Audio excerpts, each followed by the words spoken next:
Hello সবাইকে। তোমরা যে সালোয়ারটা দেখতে পাচ্ছ, এখানে ভিডিওতে দেখতে পাবে যে কীভাবে বক্রম লাগানো হয়। প্রথমে আমি কাপড়টাকে কেটে নিয়েছি, বক্রমের উপরে এইভাবে কাপড়টাকে বসিয়ে দেখো সেলাই করে নিয়েছি। তারপরে কিন্তু চুড়িদারের সাথে সেটাকে পিন আপ করে নিয়েছি। পিন আপ করে নেওয়ার পরে একদম ধার বরাবর যে সেলাইটা দেখছো, ঠিক দেখতে এরকম হয়েছিল। এই যে ধার বরাবর সেলাইয়ের পর থেকে ঠিক এইভাবে সেলাই করে নেওয়া হয়েছে এবং এটা সোজা সাইড, মানে জিনিসটাকে উপরে করা হয়ে অপোজিটে সেটাকে ভিতর দিকে দিয়ে দেওয়া হয়েছে।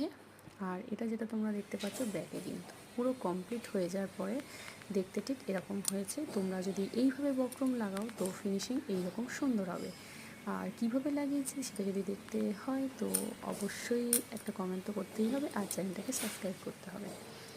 নেক্সট টাইম অন্যরকমভাবে কীভাবে আরও অন্য পদ্ধতিতে বক্রম লাগানো যায় সেটা তারই ভিডিও দেবো। দেখো সামনের পজিশানটা এইরকমই দেখতে লেগেছিলো।